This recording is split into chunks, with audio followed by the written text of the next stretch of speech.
Hello everybody, welcome to my channel.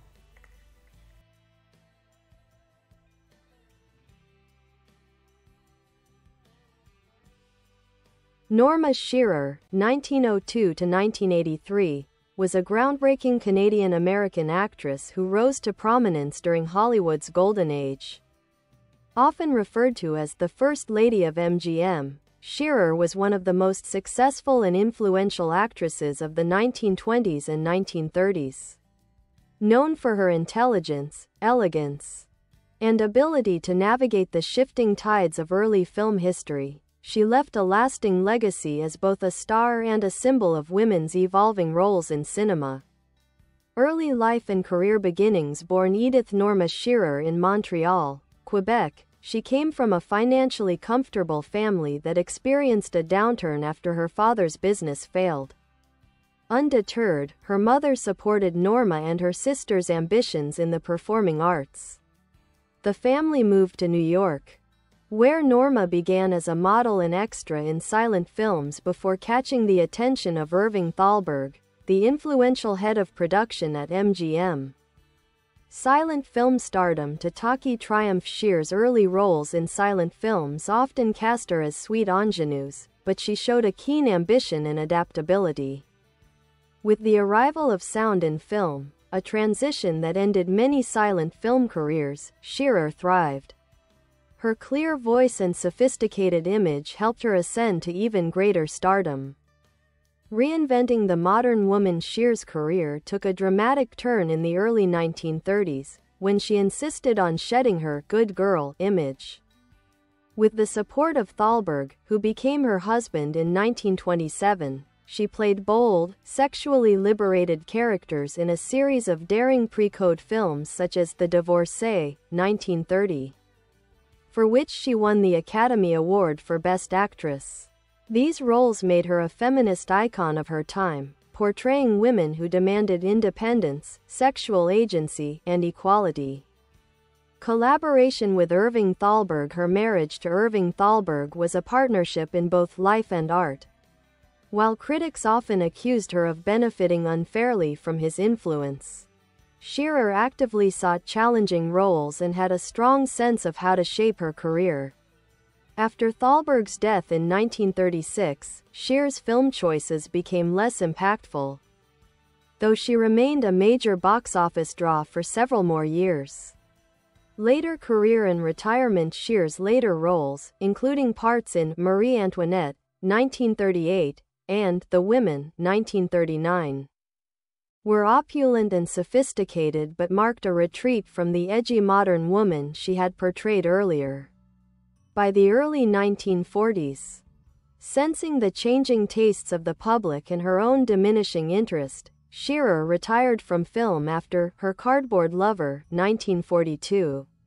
Legacy. Norma Shearer's legacy is complex and profound. She was a trailblazer for actresses portraying multifaceted women and played a key role in shifting on-screen depictions of femininity during a pivotal era in Hollywood history. Her career was marked by both glamour and substance, a balancing act rarely pulled off with such elegance. She was nominated for 6 Academy Awards and remains a symbol of pre-code Hollywood sophistication and female empowerment. Personal life and death. After retiring, Shearer led a relatively private life. She remarried in 1942 to Martin Arouget, a former ski instructor. She died in 1983 from pneumonia, but her films continue to be studied and celebrated, especially as interest in pre-code cinema has grown.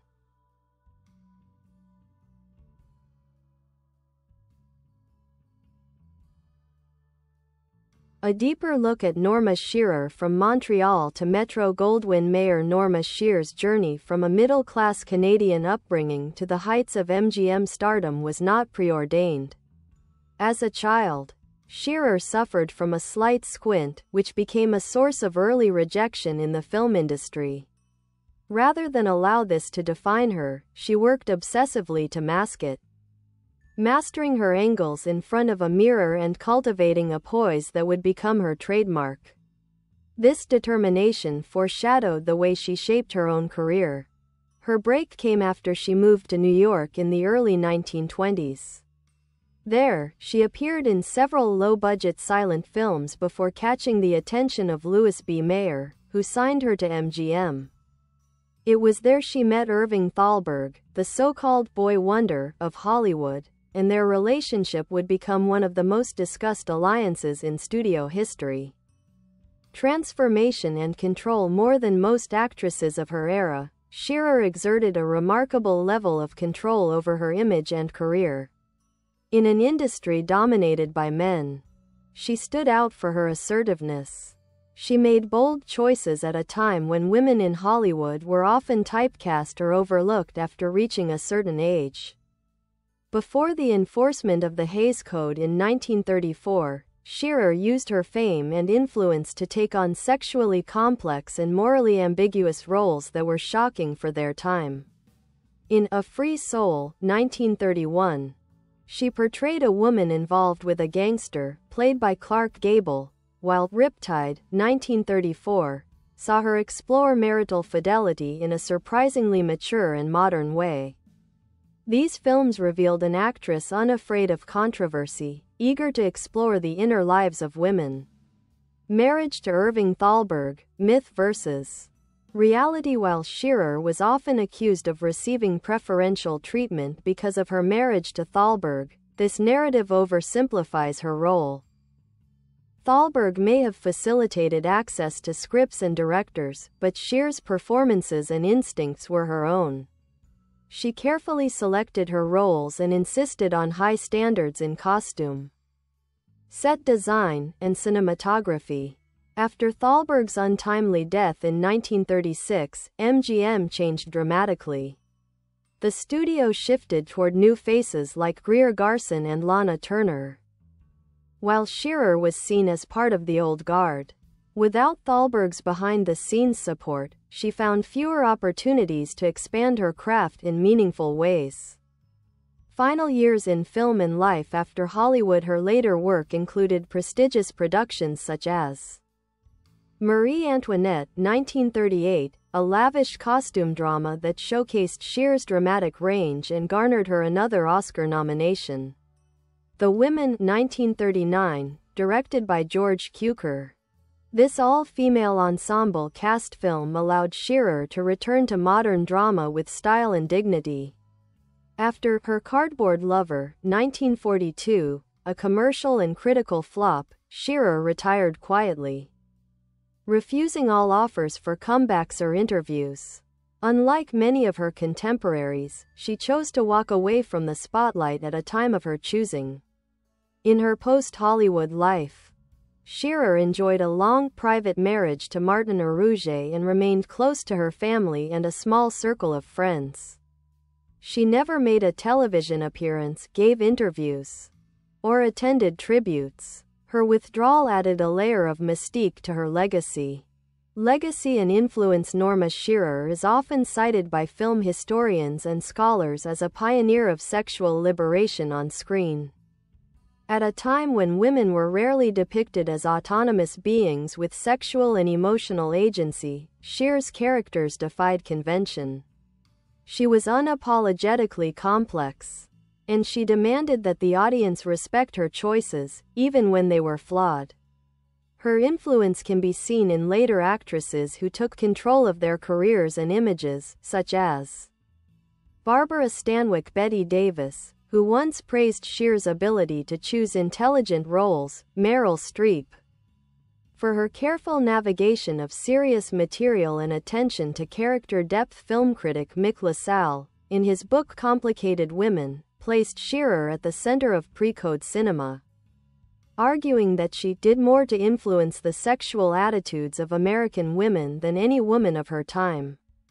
Awards and recognition. Academy Award for Best Actress for The Divorcee. 1930, 6 total Oscar nominations, including For Their Own Desire, A Free Soul, The Barretts of Wimpole Street, Romeo and Juliet, and Marie Antoinette. Hollywood Walk of Fame star, located at 6636 Hollywood Boulevard. final thoughts. Norma Shearer is too often remembered as Thalberg's wife or a symbol of Hollywood refinement. In truth, she was a shrewd, boundary-pushing performer who helped reimagine the roles women could play, both on-screen and behind the scenes. Her films still resonate today, not only for their historical value but for their fearless embrace of emotional and sexual honesty. A deeper portrait of Norma Shearer acting style. A marriage of discipline and emotion. Norma Shearer's performances are notable for their restraint, especially compared to some of her contemporaries who embraced more theatrical expressions. She mastered the close-up, often conveying emotion through subtle facial shifts rather than overt gestures. This control came from years of training herself to hide her physical insecurities, like her squint and asymmetrical features, but it became part of her appeal. She radiated sophistication and emotional intelligence. Shearer was also a strong technician. She knew how to use lighting to her advantage and had a meticulous eye for costumes. Often working closely with MGM designer Adrian, who created many of her most iconic looks. Every detail, gown, hairstyle, camera angle, was part of her character development.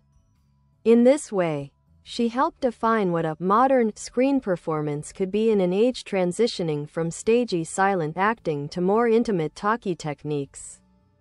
Studio politics and female power. Shearer existed at the very heart of the MGM system, a studio known for its glossy production values, moral polish, and tightly managed stars. Louis B. Mayer valued her as a dependable and bankable figure, especially after her Oscar win for The Divorcee. But Mayer also clashed with Shearer when she demanded better scripts, more provocative roles, or refused to work with certain directors. These tensions became more pronounced after Irving Thalberg's death. Despite operating in a male-dominated industry, Shearer wielded unusual power. She was one of the first actresses to gain approval rights over her scripts and co-stars. She refused to be sidelined, especially as younger actresses were rising. When offered the role of Scarlett O'Hara in Gone with the Wind, she famously turned it down, quipping, "Scarlett is a shanty Irish slut, and I'm too refined to play her." This remark, often taken as snobbery, also reflects her sharp understanding of her public image, one she had carefully curated over decades. Rivalries and respect among peers. Though painted by the media as a rival of Joan Crawford, the reality was more complex. Crawford resented Shearer's status at MGM, especially the assumption that her marriage to Thalberg helped her get prime roles. Yet both women starred together in The Women, 1939, and though they rarely socialized, there was a professional respect, particularly as Shearer insisted that all the stars be treated as equals on set. With Greta Garbo, Shearer shared a similar mutual detachment. Neither publicly criticized the other, and both represented very different styles, Garbo as the remote enigma, Shearer as the poised modern woman. Younger actresses like Katharine Hepburn, Ingrid Bergman, and Deborah Kerr admired Shearer's career path, especially her ability to transition gracefully from ingenue to mature woman to producer's wife without ever suffering a public breakdown or scandal. Personal life. Beyond the spotlight, Norma Shearer's personal life was marked by both privilege and pain. Her marriage to Irving Thalberg, while portrayed as ideal, was often lonely. He was intensely focused on his work and suffered from chronic health issues. He had a congenital heart defect and died at just 37. Shearer bore 2 children with him, one of whom, Irving Jr., later became a judge and never exploited his famous parentage. After Thalberg's death, Shearer spent several years grieving but eventually found contentment in her second marriage to Martin Arouget, a former ski instructor 12 years her junior. Unlike many actresses of her generation who attempted ill-fated comebacks, Shearer remained committed to her retirement. She turned down countless opportunities to write a memoir, star in television, or appear in retrospectives. Pre-feminist feminism. Though she never publicly aligned herself with political feminism, Shearer was a proto-feminist figure. In an era where women were expected to be obedient, ornamental, or comic relief, Shearer portrayed women who divorced their husbands and didn't regret it. The divorcee took lovers, a free soul, chose career over love, strangers may kiss, refused to play victim. The women, her characters frequently challenged patriarchal norms, and she refused to be pigeonholed into one type. As author Mick LaSalle noted, she gave audiences a vision of womanhood that was powerful, sexual, and emotionally independent. Rediscovery and modern reappraisal. For decades after her death, Norma Shearer remained somewhat forgotten, overshadowed by more dramatic figures like Bette Davis or Garbo. But film scholars in the 1990s and 2000s began revisiting her work, especially in the context of pre-code cinema, a brief era before the strict enforcement of the production code, when women could be depicted with agency, sensuality, and complexity. Modern critics now recognize Shearer as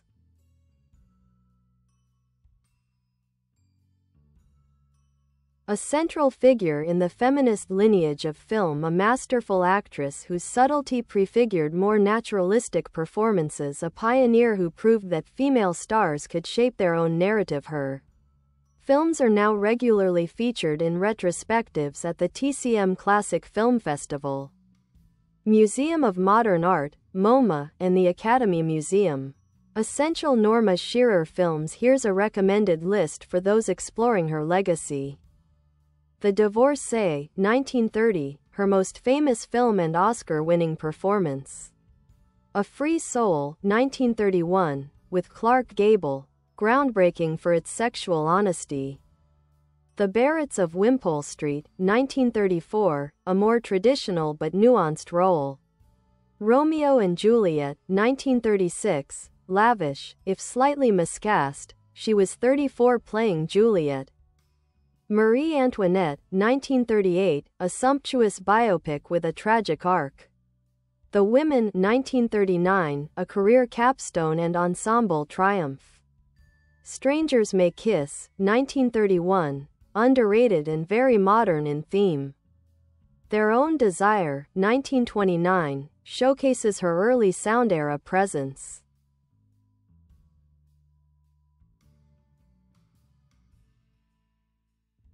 Norma Shearer, the architect of her own myth, the Hollywood star who refused to fade. Unlike many of her contemporaries, Norma Shearer chose her own exit. While actresses like Joan Crawford reinvented themselves repeatedly, and others like Bette Davis fought for roles into their later years, Shearer simply walked away. By 1942, she had nothing left to prove. She had been queen of the box office, the First Lady of MGM, and a trailblazer for women in film. At 40, she retired with dignity, wealth, and her reputation intact, a rare feat in Hollywood then and now. This retreat from public life. Bye bye. See you again. Thank you. Thanks for watching. Bye.